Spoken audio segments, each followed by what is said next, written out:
Greetings, everybody on the internet. I'm going to finally talk about two movies in the world today. Remember when I reviewed Braveville Toaster? The first one's 1987. And then I had to upload it on YouTube to Rex Martinez channel in 2019. Nearly, already 2 years ago. I don't usually review, Disney movies until, nearly once a month, so on and so forth. But today I'm going to finally talk about both movies, like this one. Braveville Toaster Goes to Mars, and Braveville Toaster Her to the Rescue. Both of these movies have, simple stories. And to make sure they'll get, copyrighted songs, I'm going to just explain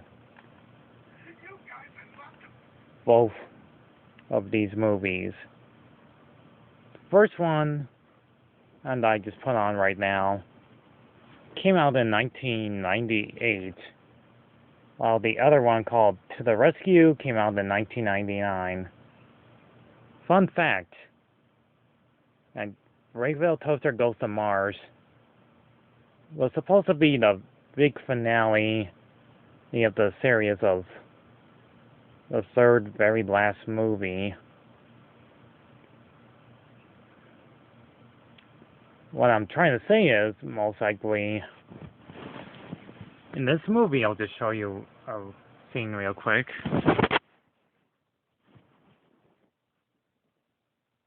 That this takes place when Rob and Chris just got married and have a baby of their own, which they name Robbie. Clever name.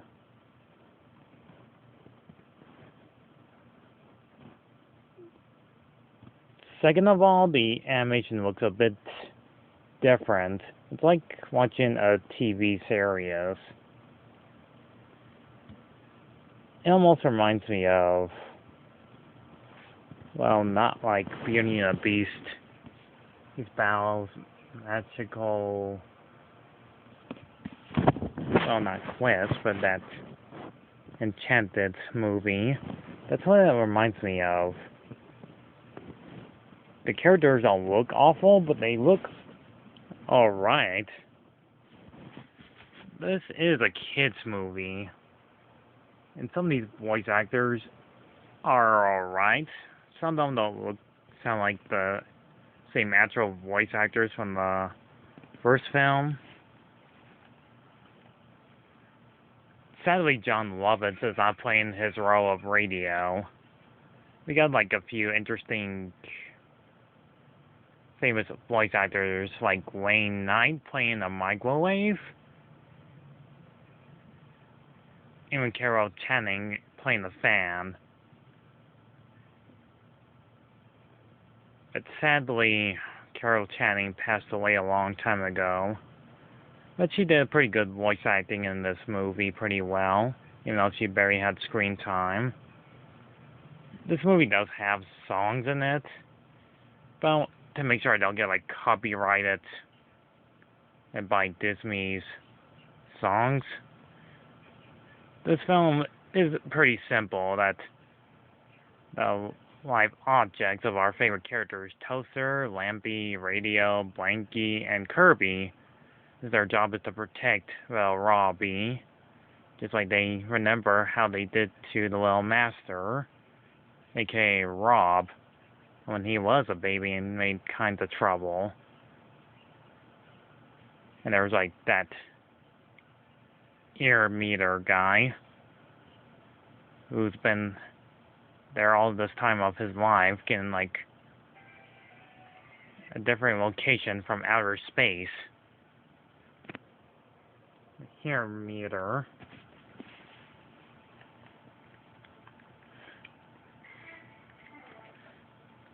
This movie's story is plain and simple, that they had to go to Mars. That there's that weird beam that wants to beam him and not the little master her baby, Robbie, ends up in outer space. Ethan goes to where else? How would the character say it?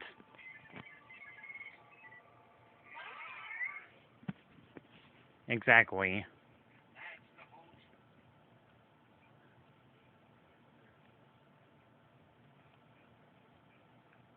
And they get like a good help from their old best buddy, Lincolnstein, a big computer expert.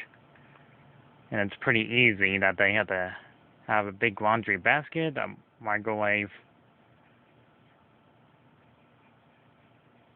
machine, and have popcorn of cheddar cheese, and most likely a fan, and to send them to outer space, and have their best buddy calculator get to take some charge from Lichtenstein himself.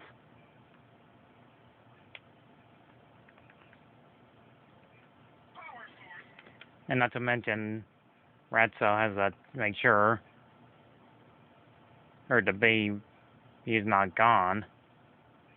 Ratso was going to join them, but he can't breathe in outer space. Who's Ratso, you ask?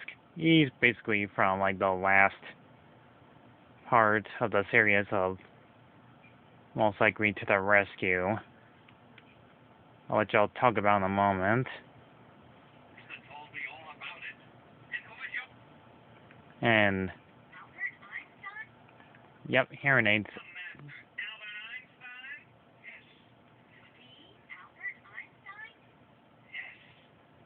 Yeah, that's incredible, isn't it? Hearing aid is way older compared to them, like 50 years old. There's also this weird scene where there's balloons in outer space singing a song, which I will not play of copyright loyaltiness. Singing that song, they'll float forever in and outer sight. Gotta admit that song is pretty catchy and can be stuck in your head for like the whole week. I guess they had the movie's timing, because this movie is like an hour and 13 minutes. Pretty short. They go to Mars right away and meet like those satellite dishes. And not only that, they actually meet a holiday ornament. Her. Voiced by none other than Cat Susie herself.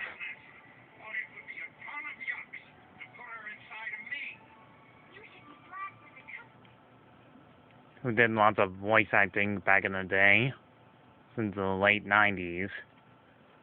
Besides Powerpuff Girls, she was in. They even meet the leader of the objects. There's a reason why the objects are on Mars, because they had to destroy the destruction of planet Earth by a big huge missile. And they explained that Earth was trying to destroy them.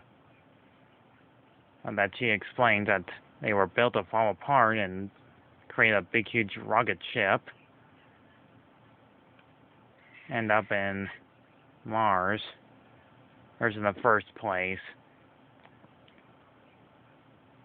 Make their escape. That's why they had to use a missile. And they meet their leader. Or the big huge refrigerator guy.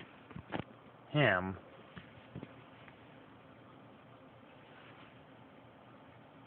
I'm thinking all humans are evil. It's up to Brave Toaster to prove him wrong, that not all humans are horrible. That he wants to vote against them. And thanks to Toaster's bravery, he wins.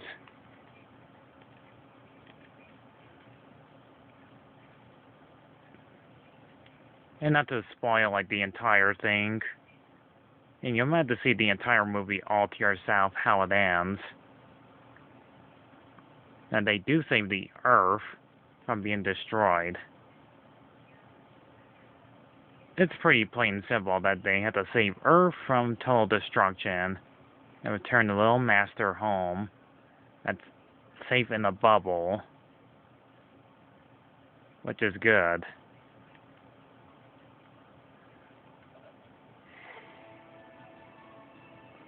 Alright, already talked about the whole thing for like 10 whole minutes.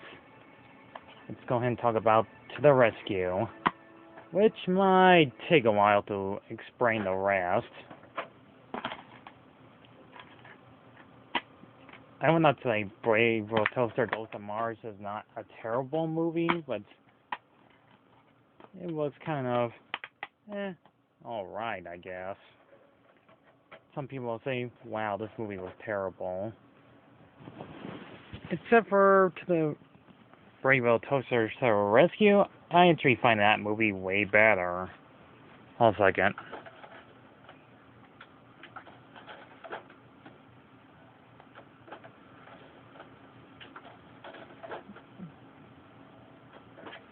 Wow, the Xbox 360 really does a lot of play today.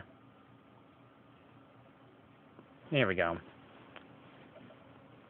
Now, I find this one way better compared to Ghost of Mars, because it has all my favorite characters in it, because it has animals in it. I kind of slightly like this one better, or since this one came out in 1999 to end like the whole series of the Brave Little Toaster movie. Now, this one's also plain simple. Well, this one has like backstories of the animal characters.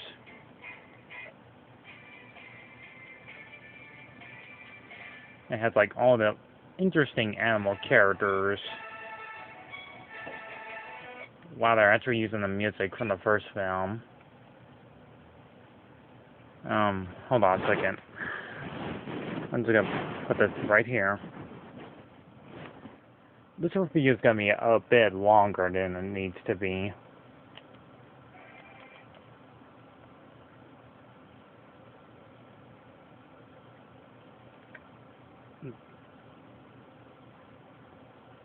My favorite part from this movie is the opening.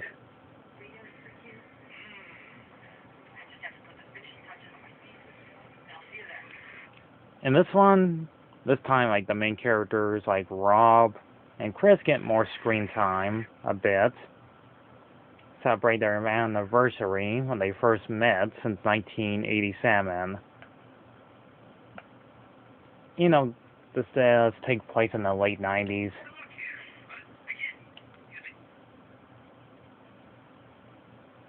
Radio still his actual character talking, Blanky being a kind-hearted person to keep person warm. Lampy is still his comedy self.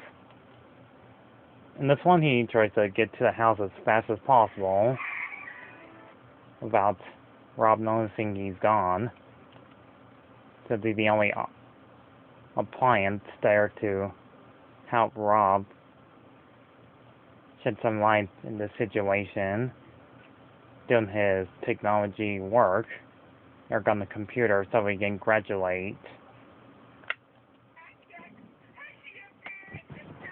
Oh yeah, Ratso gets screen time in this movie too.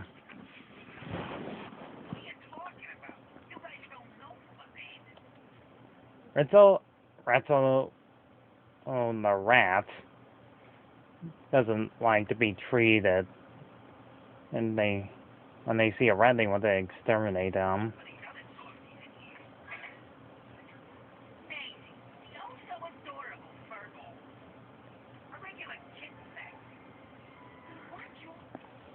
Oh yeah, her?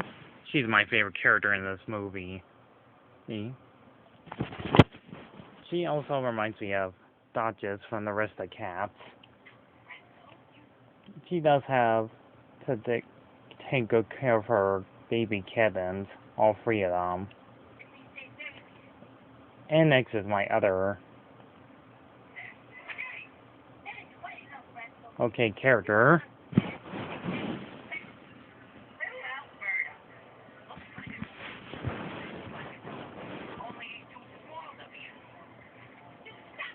And he's a Mexican and dog.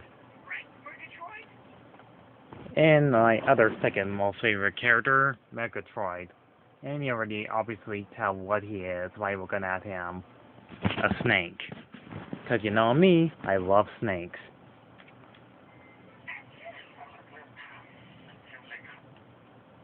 Anyways, I think the last character of the group is Sebastian.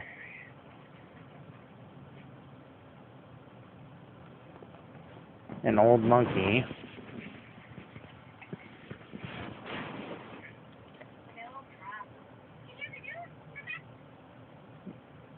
They do have like backstories, how they end up in the first place. First, here's the Chihuahua dog ends up in the road trap, and then most likely gets out of there just in time. Master takes good care of him. Maisie gets out in the side of the streets in a horrible stormy rain time. Gets carried by a master. Megatroid gets under attack by a crazy mongoose, thanks to the master, and then the old baboon doesn't explain. He doesn't explain how he ended up in the first place. Too bad Ratso doesn't get a backstory. He kind of leaves a rabbit toy and he just acts pretty rude to the other animals. All the other objects really worry about the master.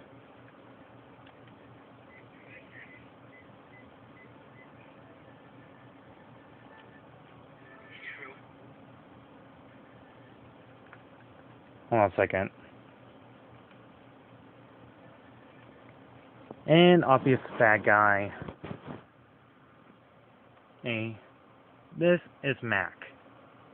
M-A-C-K. Not confused with a simple C at the end of it. He's kind of jealous of Rob, and he gets all the fame and fortune. Even the girl that he's interested, Chris, says.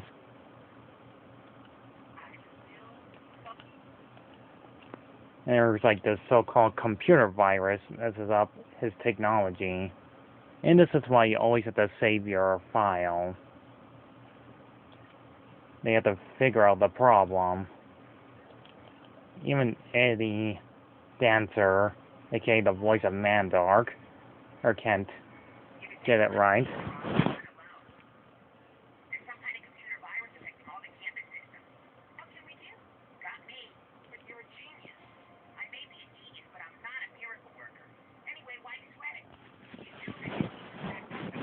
And then gonna be the last time you hear his voice.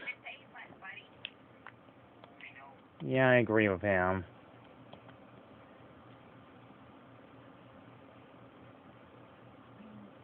Sebastian does explain that there's a place called Tartar's Laboratory, that they did terrible things to him.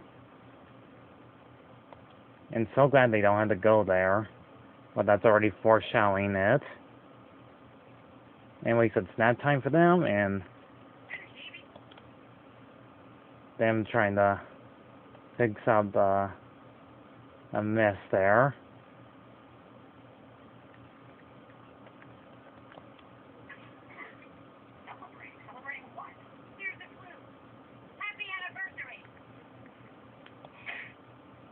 That's alright, Rob. If he still enjoys his object things and animals. Anyways, Ratso explores the airlock and hears that weird sound.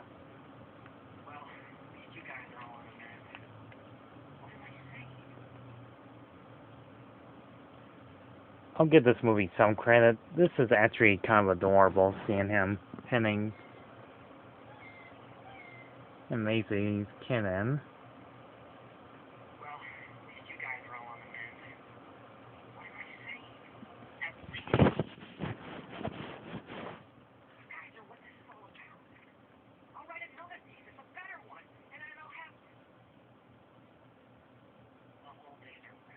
Yeah, and he has no choice but to have Mac look over the animals. Show how evil he is.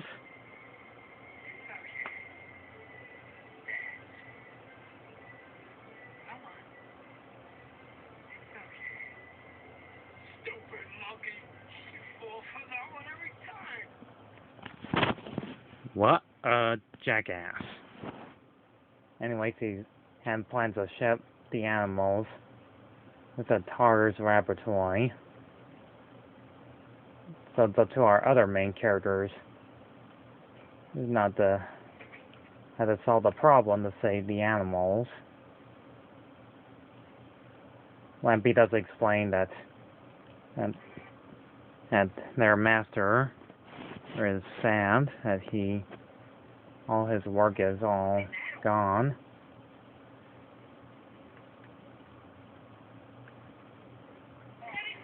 They had to use Sebastian since he has 5 fingers. He knows about technology on the computer and find the problem.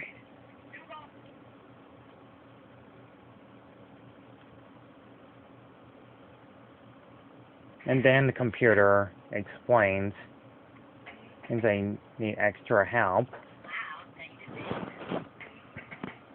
And watch this.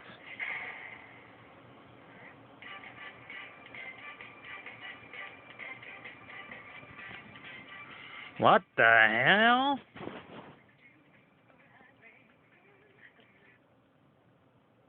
And stop the song. Yeah, this came out of nowhere. These weird appliances that does technology and all that stuff shows up and they never ever show up again. That's probably like the animation budget just showing when that.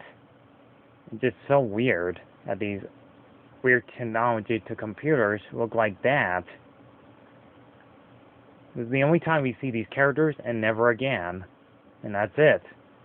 It just pops out of nowhere with just write someone just like that. Anyhow, back to the story. There's like this so-called computer virus starts entering the computer. Things goes wrong.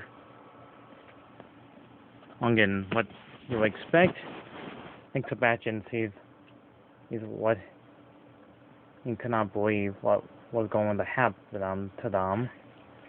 Ship all the animals to where they're going to, his Tartar's laboratory. And that's not good news. They must have to find a problem of some sort. And Ratzel explains that there's a weird green glow somewhere.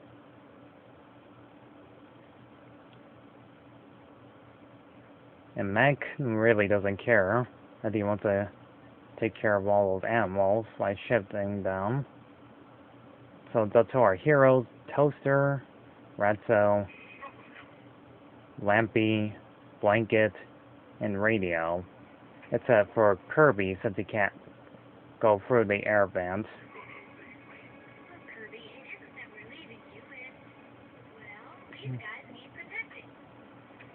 He's right. He'll have time to shine to protect them. And he gets like a moment time to shine. And I gotta admit, this scene is awesome. And I'll show you what I mean. I'll show it to you one more time. Then we actually see her protect one of her babies. Yep, after he shows blood. And Kirby starts attacking him, which I also find pretty amazingly cool. Until he tricks him and locks him in the base closet. Anyhow, this is where they find the problem. They find Lichtenstein that looks pretty bad out of shape and he's sick. And he's only been down in the basement for like a whole hour. I was thinking, are you sure about that? I think he's been down there longer than that. There's also a song that he used to be the greatest hit, but they use new computers now.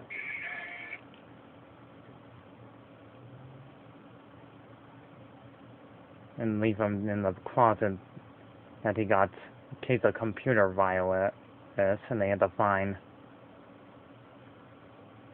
in the new tube to replace it, or he's a goner. So Radio and Ratso find that old storage to find that, what's it called?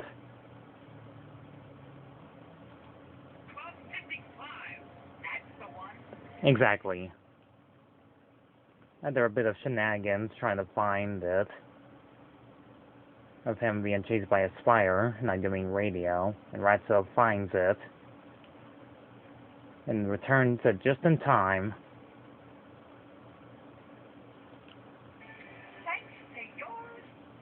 Fortunately, they start fighting over it.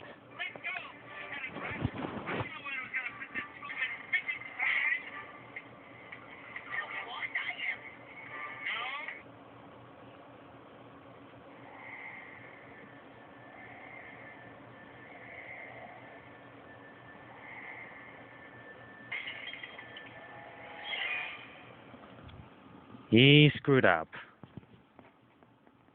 And they're all blaming on Radio, which is kind of his fault. Fortunately, the animals are about to be shifted. He tries to do his best, but goes out. And they blame it on Radio. And this gets really dark. Yes, he pulled out his own light tube route just to restore Frankenstein. Yeah, that actually happened. This is dark for a kid's movie. And would you know what? It works. Just like that, the evil viruses that look like those Space Invader games are finished. Yeah, I would call bull, you know what? But I don't think that's how it works. But anyways, they are finally get to rescue the animals. Nearly 50 minutes in, and we finally get the main title of the movie. They use technology of the computer.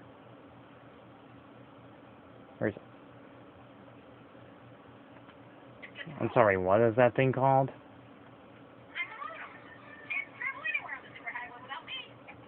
I don't think that's how they work that way. Anyhow, they start to rescue the animals just in time. End up in a pretty awesome chase scene. Even stop the bad guys just in time. And to wrap things up. Oh no. Poor Macy's badly hurt. Toaster and Ratso save her just in time. I gotta admit, we actually see Ratso save her and has a change of heart.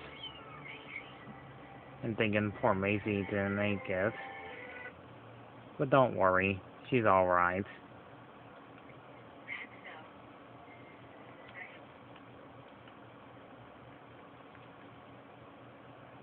And to wrap everything up, the animals finally get what they wanted back, except for her radio. Those tubes. And we get the cutest scene in movie history. Seeing her baby see Ratso for the very first time.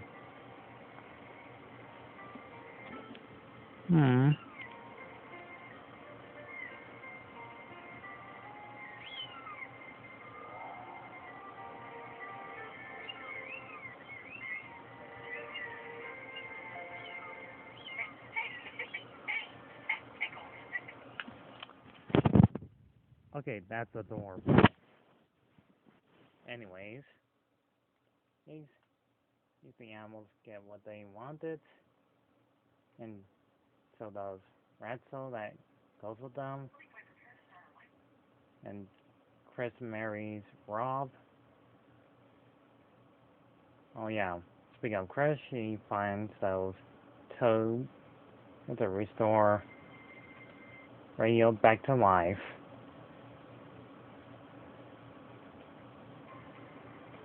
And they're on their way, since he's graduated at last, have the technology back.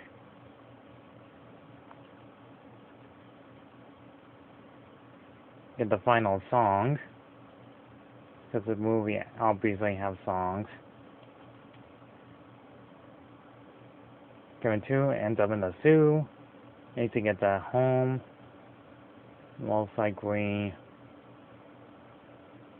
Sebastian gets a green chest of the random gorilla. Ratto hangs up with a family of Rob and Chris, and our favorite Chihuahua dog. That's a home of his own as well. The movie comes and them finally leaving the country. And Frankenstein and got what he wanted. Respect. And that was Braveville Toaster to the rescue. My thoughts? I find this one way better to Go to Mars.